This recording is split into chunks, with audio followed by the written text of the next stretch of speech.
Welcome back to the deep dive. We're really cutting through all the noise today, getting straight to the core from the material you shared with us.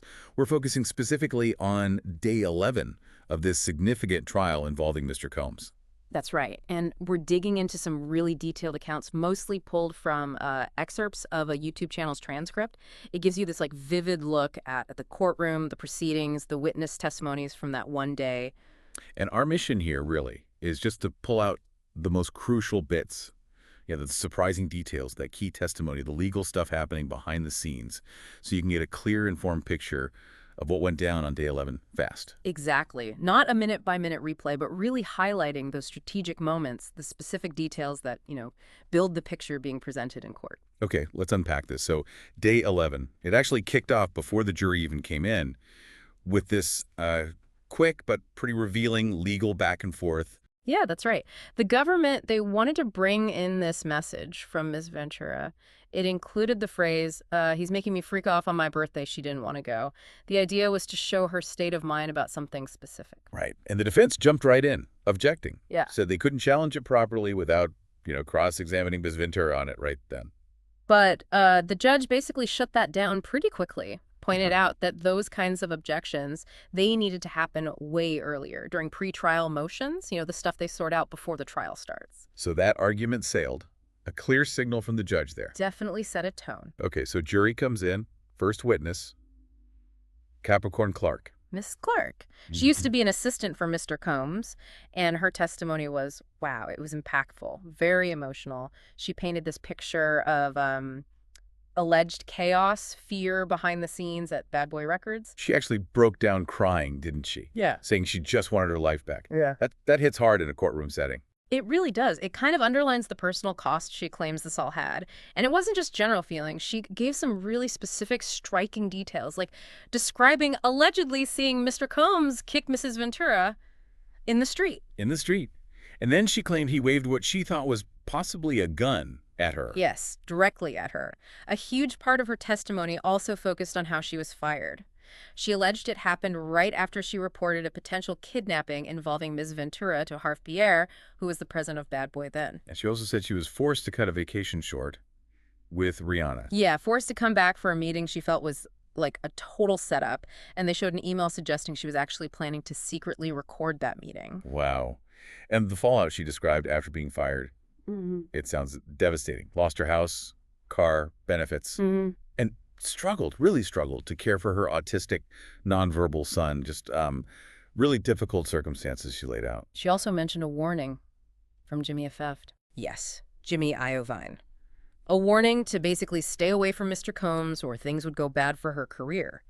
And she even alleged Mr. Combs himself told her she'd, quote, never work again and would end up unaliving herself. Just brutal allegations. And she talked about missed job opportunities too, right? Something with 50 Cent. Yeah, one specifically with 50 Cent's team, set up by Chris Lighty, the music exec who sadly passed away. It apparently fell through because Lighty died literally the day before she was meant to sign. Just terrible timing. And the court saw messages she sent to Mr. Combs after the firing. Right, some pretty emotional texts, apologies, asking for her life back. She even referenced Mrs. Ventura, saying things like, never my friend, she wanted me gone, and telling Mr. Combs his, quote, grace period to be mad at me has surpassed the agreed-upon time.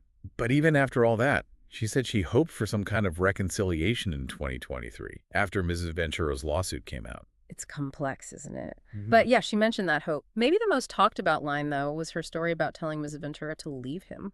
Oh, right. And Miss Ventura's alleged reply. Allegedly, Jay-Z is taken. Who else would I date? He ain't a demon.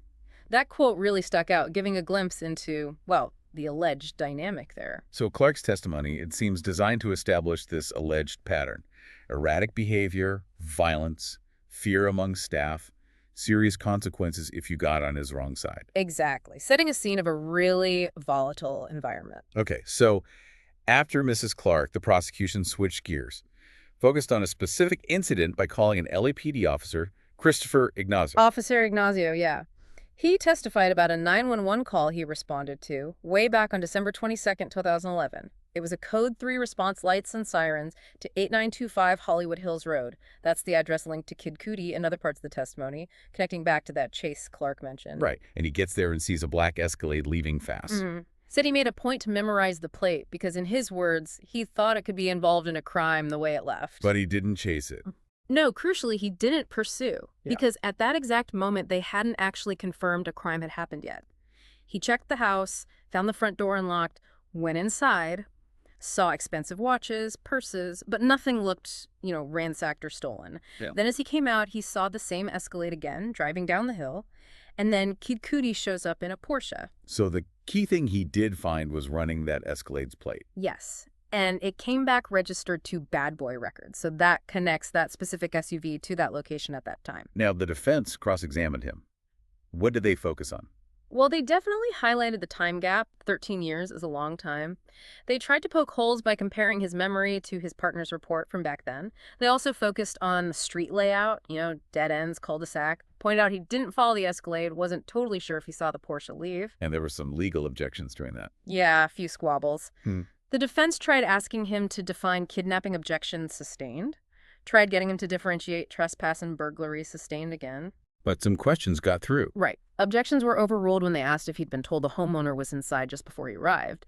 And significantly, they asked why he didn't put out a BLO, a be on the lookout alert for a gun, even though he testified he thought there might have been one in the Escalade. So he confirmed, door unlocked, no signs of a struggle inside, no theft report, saw security cameras, described Kid Cudi as tense.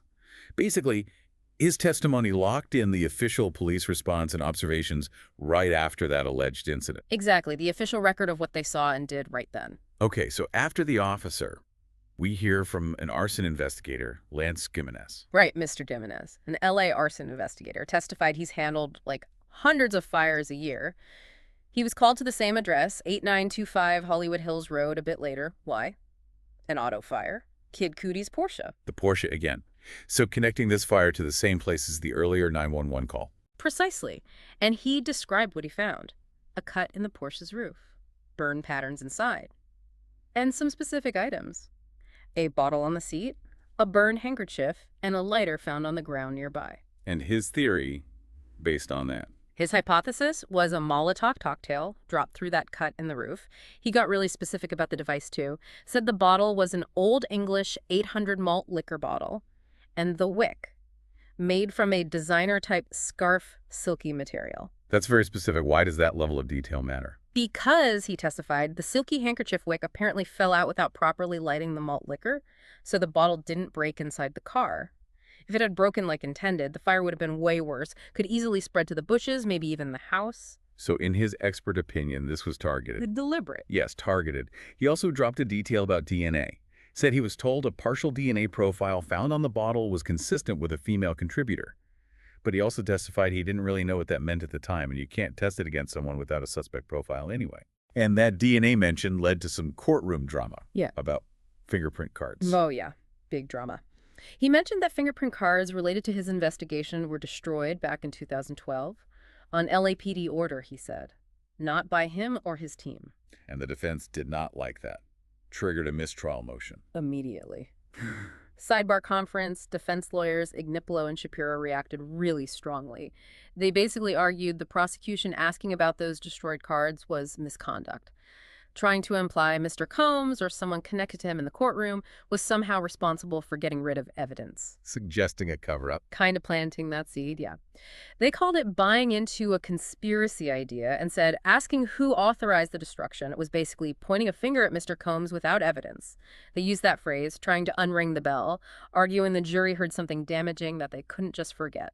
What did the prosecution say? They pushed back, said, hang on, the defense started asking about the DNA in the investigation in the first place, called the mistrial motion totally unwarranted. So the judge had to decide. Took a recess, thought about it, and ultimately denied the mistrial motion. The trial would go on.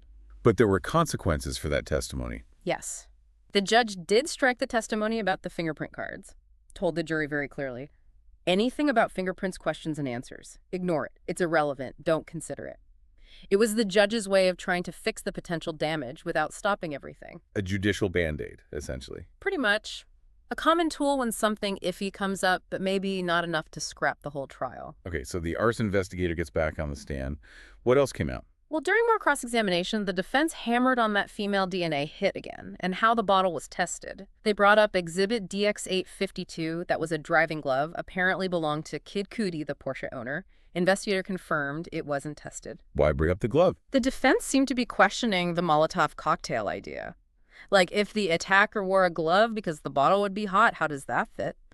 They also pointed out burn damage on both sides of the bottle, asked if Kid Cudi maybe had a second Porsche, and noted the investigator couldn't reach Capricorn Clark or Miss Ventura back then. He confirmed he talked to Kid Cudi that day, but the case just went inactive. Right. Listed as inactive, never officially closed. So his testimony really centered on the physical evidence from the car fire scene, linking it to the place and time, and offering that Molotov cocktail theory. Connecting the dots with physical evidence. Exactly. Then the final witness for day 11, Deontay Nash. Mr. Nash, a celebrity stylist, testified he started working for both Mr. Combs and Mrs. Ventura back in 2008. Found the job through a Craigslist ad for Bad Boy, interestingly enough. His testimony was long and covered a lot of ground, many alleged incidents over many years. He saw them interact a lot. Said he saw them interact at least once a week, and he described alleged verbal abuse. Just a string of names he claimed Mr. Combs called Mrs. Ventura. Bitch, hoe, CC, baby girl, slut, outright hoe. Said bitch was allegedly the favorite. And her reaction? Always sadness, he testified. And alleged threats, too. Yeah. He described Mr. Combs allegedly threatening to beat her ass quite often. Yeah. And critically threatening repeatedly to release her sex tapes.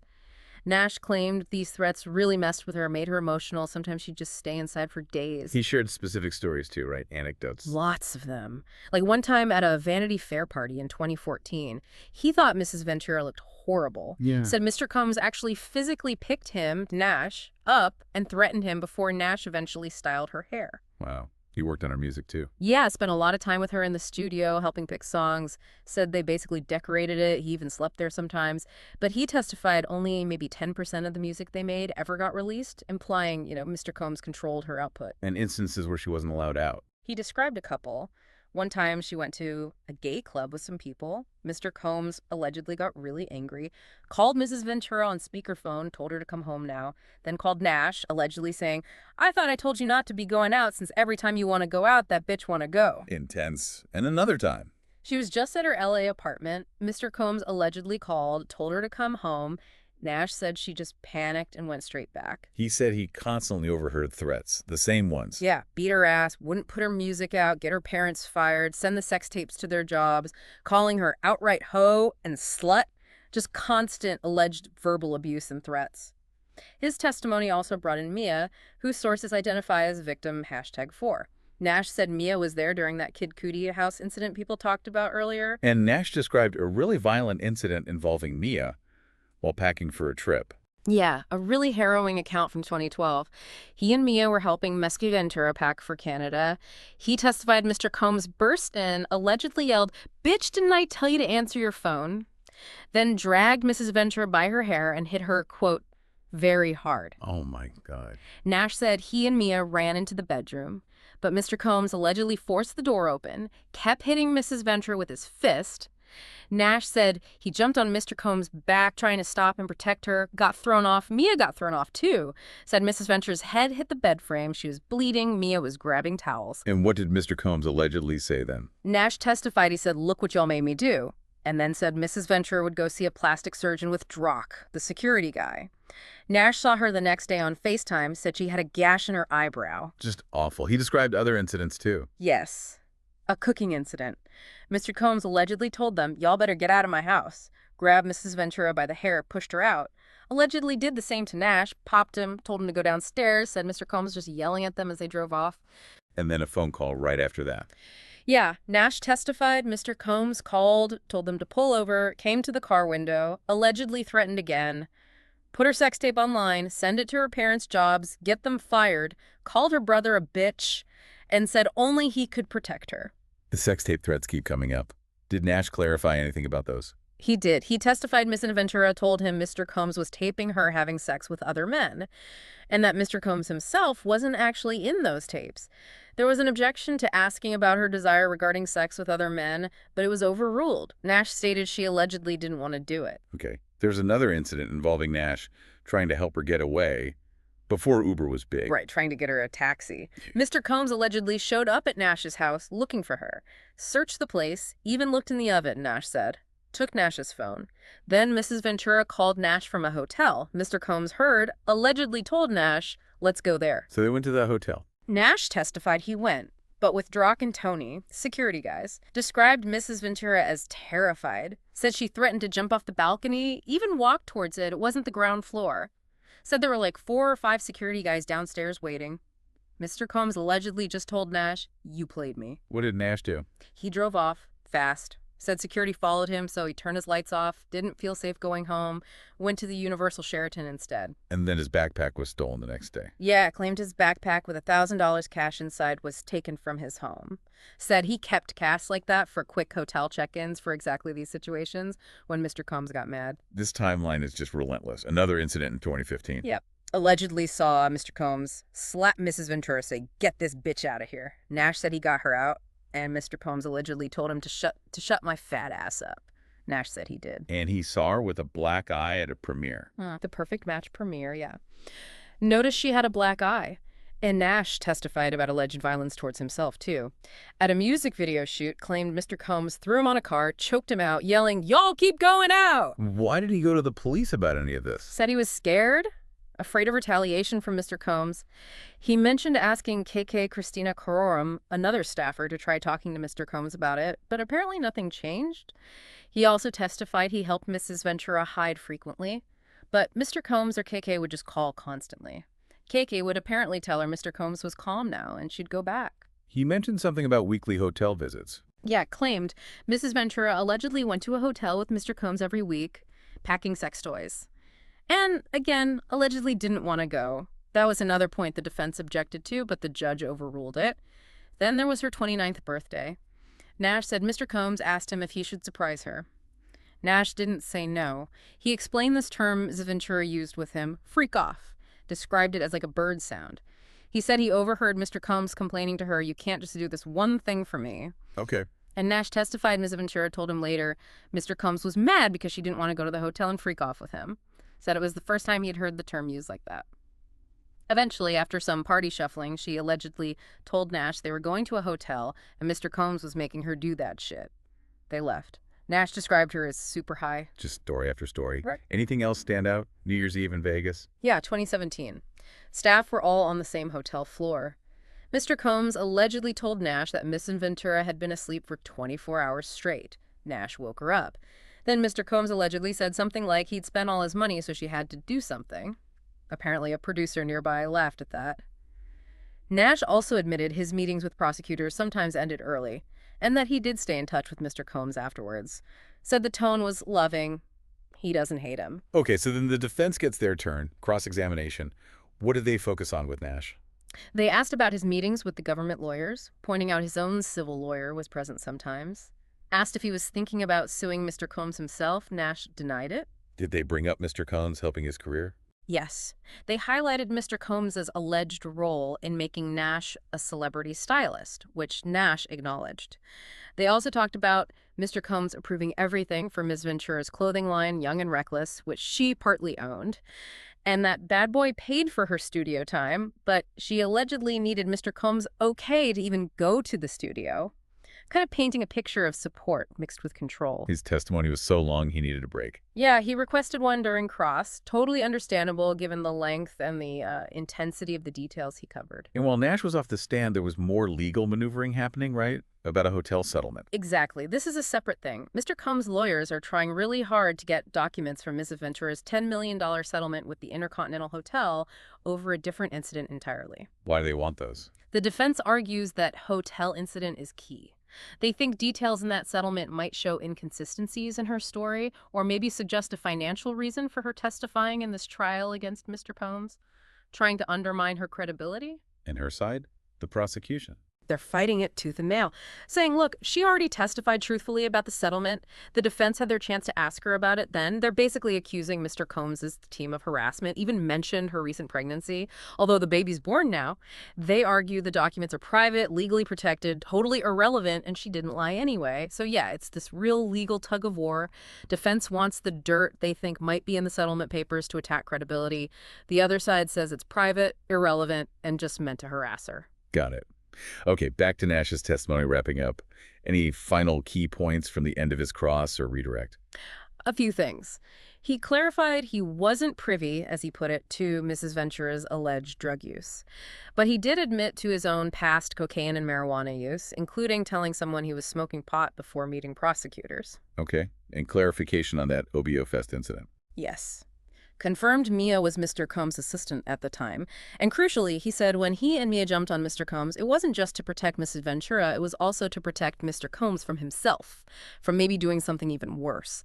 And he also clarified Drock, the security guy, was trying to protect them, Nash and Mrs. Ventura, during that chaos, not Mr. Combs. Those little clarifications, they matter for understanding his perspective on what was happening in those really charged moments. And that was basically the end of day 11. Court adjourned. Yep, wrapped up just after 4 p.m. Any hints about what's coming next? Just brief mentions. Witnesses expected soon include Mia, the woman Nash mentioned, and also Enrique Santos, the radio personality. And there were ongoing arguments about things like exhibit deadlines and Mr. Combs needing continued access to that secure facility, the SCIF, in the courthouse. Wow. Okay. That was a lot. A really intense deep dive into day 11. We went through testimony from Capricorn Clark, Officer Ignacio, the arson investigator Jimenez, and then that incredibly extensive account from Deontay Nash. Yeah, each piece, each witness, the evidence they talked about. It all added another layer to this really complex, often disturbing story the prosecution is trying to build for the jury. You know, from the alleged atmosphere at Bad Boy to the specifics of alleged incidents, the investigations, and then Nash's very personal, very detailed account. So by breaking down these sources like this, you hopefully get a much clearer sense of the key things put before the jury that day. Not just what they heard, but maybe why those specific details, those specific testimonies were presented the way they were. It really shows how these intensely personal stories, mixed with whatever investigative findings exist, get pieced together to try and reconstruct alleged events from the past within this whole legal framework. Which, leads us with something to think about, a provocative thought maybe. As you process all this information, consider this. How does the act itself, recalling, recounting, presenting these deeply personal, potentially traumatic memories inside the very formal structure of a courtroom, how does that process actually shape our understanding, and the jury's understanding, of what really happened? How do things like legal strategy, the pressure of testifying, interact with memory and perspective to create the final narrative the jury has to weigh?